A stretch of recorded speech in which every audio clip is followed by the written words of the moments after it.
Why do some people get so much done in a day and you feel sometimes like you can't get what you plan to get done? Today I'm going to talk about how to get more done and manage your time more effectively. We all have the same 24 hours in a day, but why is it some people seem super effective and manage the time really well and you struggle to get things done?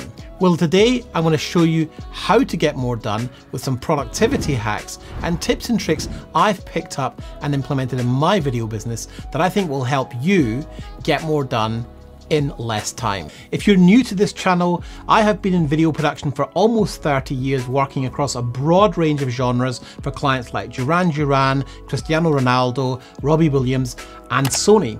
So please make sure and subscribe if you haven't already, and let's get on with this video. Being busy is not the same thing as being productive. So this is where I want to kick things off, okay? It's easy to be busy filling your day and diary with stuff. But if it's not strategically focused, then busy tasks are actually just a waste of time. Productivity is focusing on the outcomes that you want to achieve in your business, not the process of how you get there. I'm going to recommend that you start really protecting your time and being hyper vigilant to who you let into your calendar, into your phone, and into your message inbox.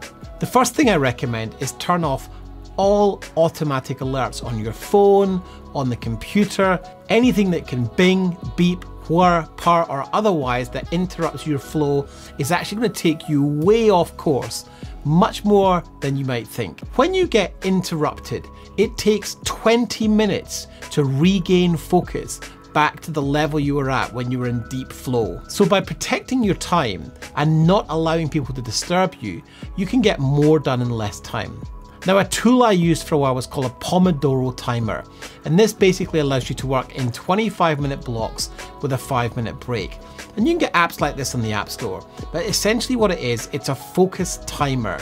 That means for 25 minutes, no alerts, nothing can go off, and all you do is focus on one task. If you don't fiercely protect your time from interruptions, alerts, and any incoming agenda from someone else, then you're going to find yourself in a position where you're always going to be responding and playing catch up to other people's to-do lists. That feeling we have when we're in flow is the state you want to get into when you're being hyper productive, especially on business tasks that aren't always the sexiest or the most fun. As creators, we can put too much emphasis on how we feel about a task or a situation. And what that will mean is we'll often avoid tasks that we don't feel like doing.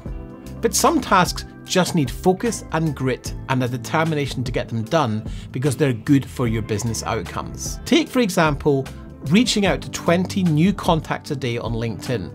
There will be a lot of emotion that will come up for you, and you probably won't want to do this. But the fact is, if you reach out to 100 people a week on LinkedIn every week for months, you're going to start building up some really good opportunities. So focus on the outcome, which is building the opportunities, building your network, and just do it anyway. No overthinking required.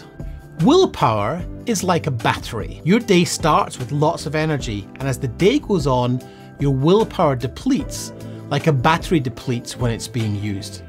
So being aware of the most optimal time to work on high value tasks is really important for productivity. So my suggestion is to get up early, do the most important tasks of the day first, and leave the less important tasks for later in the day when you have less energy and less willpower. There's a reason why professional athletes get up at 4 AM to start training.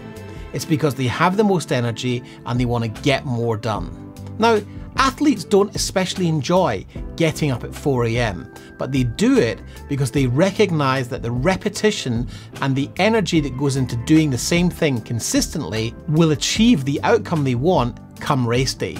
Athletes focus on the outcome, and even though they're training 6 days a week for multiple hours in the middle of the night, they do it anyway. If you want to train your business to become an elite athlete, you have to be willing to do things consistently because it's good for the outcomes of your business. And even if you don't want to do them, you do them anyway. I want to shift slightly now to some practical tips on how to manage your diary better and something I call time blocking. Time blocking is when you set up your weekly calendar with blocks of time to achieve certain outcomes on certain days. Now, before you start saying, oh yeah, then it's okay, you sit in an office all day, I understand what it's like to be on the road. So your time blocking can have flexibility in it, and your calendar should always have some white space. The essence of a default diary is that you achieve certain tasks on certain days. So for example, a Monday for me is always content day. It's prepping content for publishing and recording new content for the next week.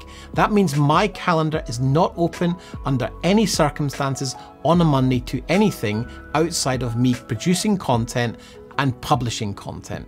I know that if I put that full day into producing and publishing content, I will have enough content for the entire week ahead, so I don't have to think about it again. Tuesday is my coaching day, where I run my coaching calls and I allow time for clients to liaise with me about their coaching challenges. Wednesdays are learning days for me. Wednesday mornings I have blocked out in my calendar for me to spend time educating myself, participating in the mastermind groups I'm a member of, and learning more about business so I can spend time decanting that knowledge to my clients. Thursdays are always days for sales and marketing. And Friday mornings I assign to my jazz band that I'm in, and also to any other sales activity that I might have happening that week. I also open my calendar on a Saturday morning for sales, so I have blocks of time throughout the week where I do certain things, and there's plenty of free time for me to do things I enjoy outside of work as well. By having a default diary and being religious with it, I know exactly what I'm doing on any given day, and my calendar openings are only open at certain times, which means I'm protecting my time so I can focus on high value tasks, and I only let others into my world when I decide. Now, it might seem like quite a hardcore approach, but I've had more success in my business doing this than when I made myself available 24/7. And if you're brave enough to do this, have a voicemail that says, do not leave a message. I will not listen to it. If you want to contact me, send me a text message or send me an email. I train people in how to communicate with me on my terms, not their terms. One of my favorite things is thinking time, and I can't take credit for it. Thinking time is actually something I learned from in this book by Keith J. Cunningham called The Road Less Stupid. Thinking time is spending 20 minutes a day sitting in a chair with a notebook with one question, and spending 20 to 30 minutes thinking about all the possible outcomes for that question. What this does is it has you consider lots of different options before choosing the best course of action. Now, in his book, The Road Less Stupid, Keith talks about thinking time and how if you could reverse 3 financial decisions in your life, how would that look now? The chances are you'd be a lot wealthier and a lot richer. And his argument is that we don't spend enough time thinking about decisions before rushing into them. By creating thinking time in our business, you begin to spend more time strategically considering the downsides as well as the upsides to every decision you make in your business. It's been an absolute game changer for me. Now, it does take some discipline, but when you think about a problem you've got in your business and you spend time actively thinking about it, you'll be amazed at how you make better decisions and your business will be more successful. If you'd like some more guidance on how to be more productive, then I have a free training I'm giving away in my community, How to Scale a Video Business. This is a completely free community where we have training and community discussions around how you can scale your video business.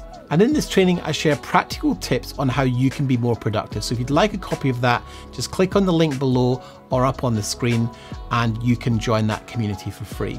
If you'd like to learn more about how to become more productive, go and check out this video about how to avoid distraction and get more focus.